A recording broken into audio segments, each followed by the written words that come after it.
Tamil cine talk நேயர்களுக்கு வணக்கம். உங்களுடன் பேசுவது உங்களது சரவணன். கொஞ்சம் அரசியல் பேசுவோம். சென்ற சனிக்கிழமை அன்று கரூர் நகரில் தன்னுடைய தேர்தல் பிரச்சாரத்துக்காக போன தமிழக வெற்றிக் கழகத்தின் தலைவர் விஜயின் கலந்து கொண்ட அந்த கூட்டத்தில் மிகப்பெரிய மக்கள் நெரிசல் ஏற்பட்டு 41 பேர் பரிதாபமாக உயிரிழந்திருக்கிறார்கள். இவர்கள் அத்தனை பேருமே சும்மா கூட்டத்தை வேடிக்கை பார்க்கலாம் என்று வந்திருப்பார்கள், அல்லது விஜயை பார்க்க வேண்டுமே என்கின்ற ஒரு ஆசையிலும் ஆர்வத்திலும் பேரார்வத்திலும் வந்திருக்காங்க. ஆனால் அந்த துரதிருஷ்டவசமாக அந்த இடத்தில் ஏற்பட்ட நெரிசலில் 41 பேர் இறந்து போனது மிகப்பெரிய சோகம். நிச்சயமாக இதை எந்த வகையில் ஏற்றுக்கவே முடியல. உலகத்தின் பல்வேறு நகரங்களிலும் பல்வேறு நாடுகளிலும் இதே மாதிரி ஒரு மிகப்பெரிய கூட்டங்கள் கூடுகின்ற இடத்தில் இதே போன்ற பல மரணங்கள் நிகழ்ந்திருக்கின்றன. ஏன் இந்தியாவிலே இந்த வருடத்திலேயே பல கும்பமேளாவில் செத்தாங்க. எத்தனை பேர் தெரியல. அதாவது உத்தரப்பிரதேச அரசு சொன்னது ஒரு குறைந்த அளவுக்கானது தான். ஆனால் அதுக்கும் அதிகமான பேர் இறந்திருக்கிறார்கள். ஆனால் அவர்கள் இறப்பு எல்லா சாமியார்களாக இருந்துட்டாங்க. நல்ல கவர்மெண்ட்டே அவங்க பாடியை டிஸ்போஸ் பண்ணிடுச்சுன்னு அப்போவே எல்லாருமே எழுதியிருந்தாங்க. அப்படி ஒரு சூழலில் நாடு முழுவதும் நடந்து கொண்டிருக்கும் பொழுது இந்த பிரச்சனை நடந்திருக்காமல் தடுத்திருக்கலாம் அப்படின்னு சொல்லி எல்லாருமே விஜயை கடிச்சு எடுத்துக்கிட்டு இருக்காங்க. உண்மையும் அதுதான். அது ஒன்றும் தப்பு இல்லை. ஏன்னால் அந்த கரூர் நிகழ்ச்சிக்கு மதியம் 3 மணிக்கு வருவதாக சொன்ன விஜய் இரவு 7:30 மணிக்கு வந்தார். அது மிகப்பெரிய தவறு. அதே சமயம் காலை 8:45 நாமக்கல்லில் சந்திப்பதாக சொன்னவர் 8:45 தான் இருந்தே கிளம்புறாரு. எங்கேருந்து சென்னையிலேருந்தே கிளம்புறாரு. எதுக்கு டைம் போட்டு கொடுக்கணும்? இது ஏற்கனவே சென்னை உயர்நீதிமன்றம் தகுந்த உத்தரவுகளை பிறப்பித்து இதெல்லாம் போலீஸ் என்னென்ன கண்டிஷன் சொல்கிறாங்களோ அதையெல்லாம் நீங்கள் ஃபாலோ பண்ணணும்னு சொல்லி அதுக்கு கோர்ட்டில் இவங்களும் ஒத்துக்கிட்டு கோர்ட்டில் நாங்கள் என்ன செய்ய போகிறோங்கிறத வீட்டில் எழுதியும் கொடுத்தாங்க. அதனால தான் பெர்மிஷனே கொடுத்தாங்க. அந்த பெர்மிஷன் ஏன்னு கொடுத்தாங்கன்னா இப்போ வரைக்கும் தமிழகத்திலே எந்த ஒரு தலைவருக்கும் இவ்வளவு கூட்டம் திரளாது என்பது அச்சர சுத்தமான உண்மை. எடப்பாடிக்கு இவ்வளோ கூட்டம் வராது, முக ஸ்டாலினுக்கு இவ்வளோ கூட்டம் வராது, வேறு எந்த நடிகருக்கும் வராது. ஒன்லி ஒன் விஜய்க்கு மட்டும்தான். ஏன்னா விஜய் ரசிகர்கள் வெறியர்கள் அந்த அளவுக்கு இருக்காங்க. அத்தனை பேருமே சின்ன பசங்க. அவங்களுக்கு வாழ்க்கைன்னு என்னன்னு தெரியாது. அவங்களுக்கு அவங்களுடைய ஒரே நோக்கம் அவங்க தலைவரை பார்க்கணும், விஜயை பார்க்கணும், தளபதியை பார்க்கணும். இதே வார்த்தையை சொல்லிட்டு தான் உள்ளே வந்தாங்க. இவ்வளவு கூட்டத்தில் இவ்வளோ பிரச்சனையை சமாளிச்சிட்டார். ஆனால் அதே சமயம் விஜய் அங்கே வெளியேறும்போது திருச்சி விமான நிலையத்தில் பத்திரிகையாளர் சந்தித்து வருத்தமாவது சொல்லியிருக்கணும். ஆனால் அதையும் சொல்லாமல் விறுவிறுன்னு உள்ள கிளம்பி நேராக சென்னைக்கு வீட்டுக்குள்ளே போந்துட்டார். இப்படிப்பட்டவர் அரசியலுக்கு இருக்க முடியுமா? இப்படிப்பட்டவரை நம்பி ஓட்டு போட முடியுமா? இப்படிப்பட்டவர்களை எதுக்கு அரசியலுக்கு வர்றாரு? இப்படித்தான் எல்லாருமே கேட்டுக்கிட்டு இருக்காங்க. அதுவும் கேள்வி நியாயமானது. அதே சமயம் அந்த ஒரு சம்பவம் நடந்த உடனேயே ஆளுங்கட்சியை சேர்ந்தவர்களெல்லாம் கரூர் அரசு மருத்துவமனை முற்றுகையிட்டு உள்ளே வேடிக்கை பார்த்து வீடியோ எடுத்து வெளியில் போட்டு உடனுக்குடன் நாங்கள் தான் மக்களை காப்பாற்றினோம் அப்படின்னு சும்மா பொய் எல்லாம் சொல்லி சீன் போட்டிருக்காங்க. அந்த சீன் தான் போட்டிருக்காங்க. அந்த சீன் போட்டவர் முதல் நபர் செந்தில் பாலாஜி. அவர் அங்கே தான் இருந்திருக்கார் அன்னைக்கு. ஏன் இருந்தாலும் தெரியல. ஆனால் தவக கட்சியை சேர்ந்தவர்கள் என்ன சொல்கிறாங்கன்னா, அவங்க கூட்டத்தில் யாரோ ஒரு சிலர் செருப்பு எடுத்து வீசினாங்க, அதனால் ஏற்பட்ட கைகலப்பில் கூட்டம் ஒரு பக்கம் நழுவிருச்சு. இன்னொரு பக்கம் 3 மணிலேருந்து வெயிட் பண்ணுறாங்க. உள்ளே பச்சை தண்ணி கூட குடிக்கல, உள்ளே இருந்தாங்க, வெளியே போக முடியல. அந்த ஆர்வத்தில் ஆசையில் இது நடந்துருச்சு அப்படின்னு அவங்களும் சொல்கிறாங்க. அதே சமயம் கிட்டத்தட்ட 15 நிமிஷம் தான் பேசினார் விஜய். அந்த கரூரில் பஸ்ஸில் மேலே ஏறி வந்து பேசினது. அந்த நேரத்திலும் நிறைய பேர் அது தண்ணின்னு கேட்டு சில பேர் நெருக்கிறாங்க தலைவா அப்படின்லாம் கத்துன பின்னாடி தன்னுடைய கையில் இருந்த தண்ணி பாட்டில் தூக்கி வீசுகிறாரு விஜய். இதுவும் பதிவாயிருக்கு கேமராவில். அதே சமயம் இன்னும் 2-3 இடத்துல தள்ளுமுள்ளு யாரோ கீழே விழுந்துட்டாங்கன்றதையும் நம்பாமல் அவங்க மேலே ஏறி போகிற மாதிரியெல்லாம் காட்சிகள் இருக்குது. மனவேதனை தரக்கூடிய காட்சிகள். ஏன் இந்த சக மனிதர்கள் மீதான ஆர்வம், பாசம், அன்பும் இல்லாமல் போய்விட்டது? அவன் மேடையில் அந்த பஸ்ஸில் மேலே நிற்கிறவனை விடவா கீழே இருக்கிறவனுடைய உயிர் போச்சு? அந்தளவுக்கு செஞ்சுருக்கக்கூடாது இல்லையா? அதை ஆர்வ கோளாறில் விஜயின் ரசிகர்கள் எப்போதுமே தொடர்ந்து இதைத்தான் செய்கிறாங்க. அது என்னமே செய்ய முடியல.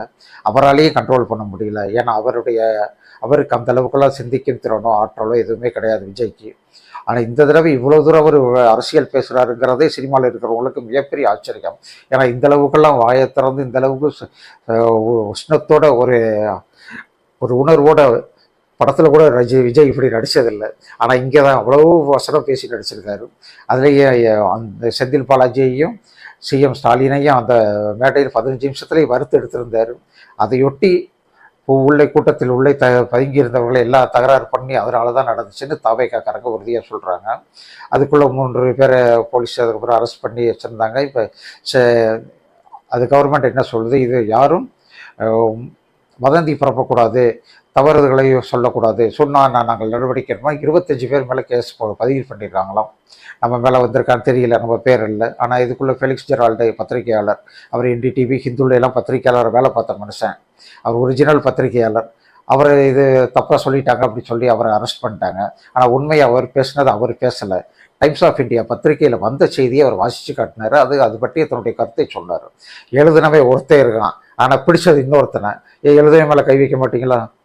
டைம்ஸ் ஆஃப் இந்தியா மேலே கேஸ் போட வேண்டியதானே, அவங்கள அரெஸ்ட் பண்ண வேண்டியதானே? செய்யலை. ஆனால் அதே சமயம் இன்னொரு கொடுமையும் நடந்துச்சு.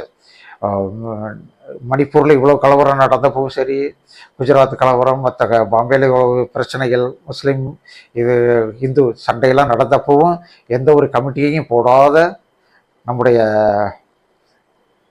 மத்திய ஆளுங்கட்சி இந்த சம்பவத்தை பார்த்தோன்னா உடனே ஒரு நடிகை ஹேமா மாலினி தலைமையில் ஒரு டீமை போட்டு இங்கே அனுப்பி வச்சிட்டாங்க.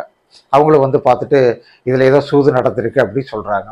சூது நடந்திருக்குன்னு சொல்லும்போது அவங்களும் வதந்தி தானே, வதந்தியை தானே பரப்புகிறாங்க. ஏன் அவங்கள அரெஸ்ட் பண்ணல, ஏன் அவங்க மேலே கேஸ் ஃபைல் பண்ண மாட்டாங்க. எப்போதுமே ஆளுங்கட்சியாக இருந்தாலும் அதிகாரமாக இருந்தாலும் சரி, போலீஸாக இருந்தாலும் சரி, அவங்களுடைய டார்கெட் எளிய மனிதர்கள். அடித்து போட்டால் கூட கேட்கக்கூடாத ஆளாக இருக்கணும். அப்படி ஆளை தான் பிடிச்சி தூக்குவோம். அதை தான் செஞ்சுருக்காங்க. நல்ல வேளை ஃபெலிக்ஸ் ஜெரால்டுக்கு ஜாமீன் கிடச்சிருச்சு. அது ஹாஸ்பிட்டலில் இருக்காரு, மாரடைப்பு வந்துருச்சுன்னா நம்ம நல்லபடியாக ஒரு மேலே வரட்டும், ஒரு வீட்டுக்கு திரும்பி வரட்டும். இன்னும் 2-3 பேரை அரசு தேடிக்கிட்டு இருக்காங்களாம். புஷி ஆனந்த் மேலே கேஸ் ஃபைல் பண்ணியாச்சு. ஆனால் அவர் இங்கே தான் இருக்கார். இவங்க தான் தேடி போகணும். இப்போ அரெஸ்ட் பண்ணால் பண்ணிக்கங்கன்னு அவங்களும் ரெடியாக இருக்காங்க. ஏன்னா வேறு வழி இல்லை. ஒரு அரசியல்வாதிக்கு கைது செய்து சிறையில் அடைப்பது மாதிரியான ஒரு அழகான ஒரு திரைக்கதை எங்கேயுமே கிடைக்காது. அது கிடைச்சிட்டா ஒரு 10 ஓட்டு கிடைக்கிற இடத்துல ஒரு 1000 ஓட்டு கிடைக்கும். ஒரு தடவை நீங்கள் மக்கள் கட்சிகளுக்கு போயிட்டு விட்டீங்கன்னா மக்கள் ஐயா பாவம் நடப்பாங்க, கண்டிப்பாக ஓட்டு போடுவாங்க. இந்த சூத்திரம் திராவிட கட்சிகளுக்கு மட்டும்தான் தெரியும். அதை வெளியில் சொல்ல மாட்டாங்க. சொல்லாமல் நாங்கள்லாம் யார் தெரியுமா, இந்த கட்சிக்காக நாட்சிக்காக எங்கே வேணாலும் ஜெயிலுக்கு போவோம், எத்தனை தடவை வேணாலும் ஜெயிலுக்கு போவோம்னு சொல்லுவாங்க. ஆனால் இப்போல்லாம் எந்த ஒரு தலைவரும் எந்த ஒரு கட்சிக்காரன் ஜெயிலுக்கு போகிறதுக்கு விரும்பலை. அது போராட்டத்துக்கு வரும்போதுக்கு முன்னாடியே ஒரு வக்கீலை பேசி முன்ஜாமீனெல்லாம் ரெடி பண்ணிட்டு தான் வர்றாங்க. அந்த அளவுக்கு நடந்துக்கிட்டு இருக்கு. இந்த நேரத்தில் தாவைக்காவை செய்த இந்த தவறான ஒரு செயல், இதில் விஜய் செஞ்ச ஒரே தப்பு அவர் லேட்டாக வந்தது தான். அவர் மட்டும் சீக்கிரமாக வந்துட்டு இந்த பிரச்சனையே வந்திருக்காது. ஏன்னா கரூர் மாவட்டத்தில் கரூருக்கு மட்டும்தான் அவர் வர்றார். அதனால மாவட்டத்தில் இருந்து மொத்த பேர் வந்து குஞ்சிட்டாங்க. எப்படி 28,000 பேராவது வந்திருப்பாங்கன்னு போலீஸ் இப்போ தான் கணக்கு சொல்கிறாங்க. ஆனால் தவேக்காரங்க எழுதி கொடுத்தது வெறும் 10,000 பேர் தான் வருவாங்கன்னு அவங்க அனுமானம். அவங்களுக்கு எப்படி தெரியும்? விஜய்க்கே தெரியாது இவ்வளோ கூட்டம் கொடுப்பான்னு. நிஜமாக விஜயை நம்பாத அளவுக்கான கூட்டம் அவர்களுடைய ரசிகர்கள் திரண்டு வந்ததுனால தான் முதல் 2 மாநாடுகளை அவர் வெற்றிகரமாக நடத்தி முடித்தார். இப்போ அதே தான் இந்த கதை நடந்திருக்கு. இப்போ விஜய் எல்லாருமே டார்கெட் கட்டுறாங்க, எல்லாருமே ஓரம் கட்டுறாங்க. ஆனால் அந்த ஓரம் கட்டுதல் விஜயிடம் நடக்காதுன்னு நல்லா தெரியுது. ஏன்னா அந்த விஜய் எப்படியாவது தன்னுடைய கூட்டணிக்கு இழுத்துக்கொள்ள வேண்டும் என்று எடப்பாடி நினைக்கிறாரு. அதே சமயம் பிஜேபி அதிமுக கூட்டணிக்குள்ளே இவர் கொண்டு வந்துடலாம்னு பிளான் பண்ணுறாங்க. ஆனால் எடப்பாடியின் பிளானிங் வேறு. அப்படியே கடைசி கட்டத்தில் எப்படியாவது பாஜகவை தள்ளி விட்டுட்டு இவர் கூட மட்டும் கூட்டணி வச்சு விஜய் இழுத்துட்டு கூட்டணி வச்சு எப்படி ஜெயிச்சிடலான்னு முடிவு பண்ணுறாங்க. ஆனால் உண்மையும் அதுதான்.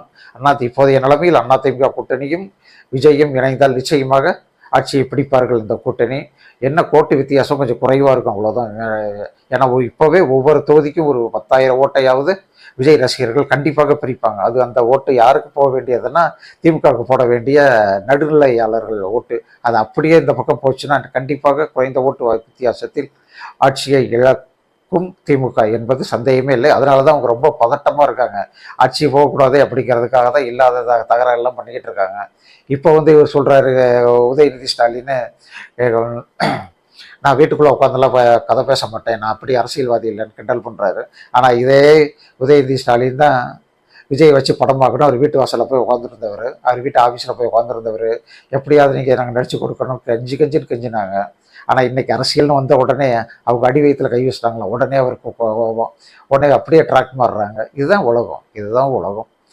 பணம் பணம் பணம், பணத்துக்கு உங்களுக்கு தேவைன்னா திமுகக்காரங்க ஓடி வருவாங்க, தேவையில்லைன்னு தூக்கி போட்டு மிதிப்பாங்க. இது எல்லாருமே செய்கிறது தான். அதை தான் அவங்களும் செஞ்சுட்டாங்க. இந்த திராவிட கட்சிகளின் முதல் தாக்கமே இதுதான். எப்படியாவது ஆட்சியை பிடிக்கணும், என்ன செஞ்சாலும் ஆட்சியை பிடிக்கணும், அதுதான் உங்களுடைய முதல் குறிக்கோள். அப்படித்தான் திமுகவும் இப்பொழுது நடந்த தவறுகள் முழுவதையும் தங்கள் மீது வாங்கி கொள்ளாமல் மொத்தமாக தவக்கை தலைமையிலேயே கட்டிக்கிட்டு இருக்காங்க. ஆனால் இது ரொம்ப நாளைக்கு தாங்காது. எப்படியும் விஜய் அடுத்து வெளியில் வந்து தான் ஆகணும். ஏன்னா அவர் கட்சி ஆரம்பிச்சிருக்காரு. கட்சி ஆரம்பித்து கட்சியை ஊர் ஊராக போய் மக்களை பார்த்தா தான் அவர் கட்சி நடத்த முடியும். அது எப்படி நீங்கள் இல்லைன்னு சொல்வீங்க? அதனால் வேறு வழியே இல்லை. இதையெல்லாம் அனுபவிச்சு தான் ஆகணும். அடுத்த முறை வரும்போது கொஞ்சம் முன்னெச்சரிக்கையாக கரெக்டாக எல்லா கரெக்ட் டயத்துக்கு போயிட்டாருன்னா அது பிரச்சனையே இல்லை. ஆனால் அதுக்கும் ஒரு முன்னாடி ஒரு சொல்ல வேண்டியிருக்கு. நடிகர் விஜய் அரசியல்வாதியை விஜய் அம்பாருன்னா சில சமரசங்கள் செஞ்சு தான் ஆகணும்.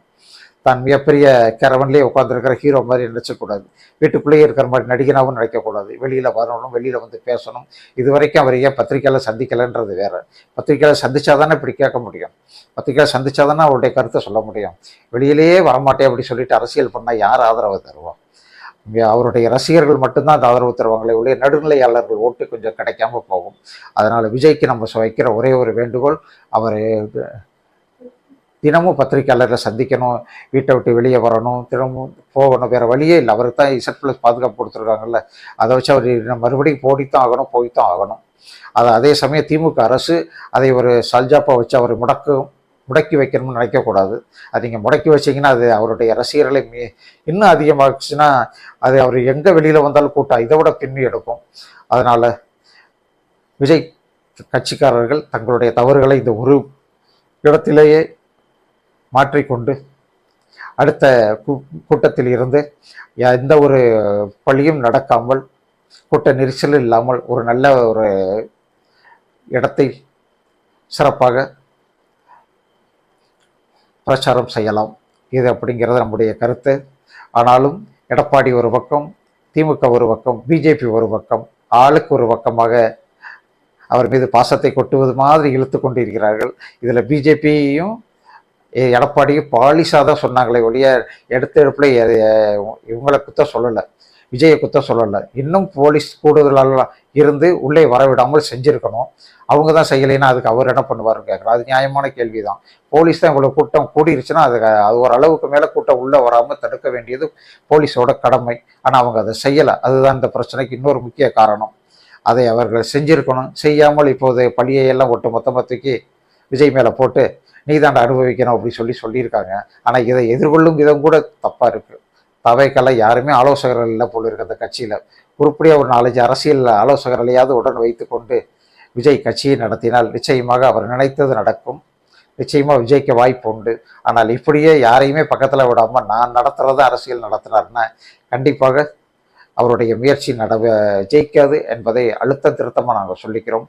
அதே சமயம் மாற்று கருத்து சொல்பவர்களை எல்லாம், அந்த இடத்தில் என்ன நடந்தது என்பது சொல்பவர்களை எல்லாம் வதந்தி பரப்புபவர்கள் என்று சொல்லி பத்திரிகையாளர்களை கைது செய்து அவர்கள் மீது வழக்கு பதிவு செய்யும் இந்த திராவிட காட்டாட்சியை வன்மையாக கண்டிக்கிறேன்.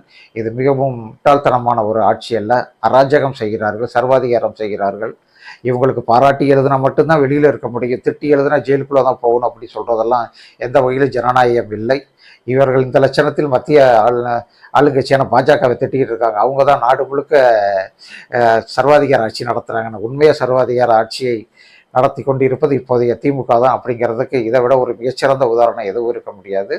நான் முன்பே சொன்னது போல விஜய் தன்னுடன் நல்ல ஒரு ஆலோசகர்களை வைத்து கொண்டு இந்த பிரச்சனையை மிக சிறப்பாக அறிவாற்றலோடு திட்டமிட்டு முடித்துவிட்டு பிரச்சாரத்திற்கு செல்லும்படி கேட்டுக்கொள்கிறோம்.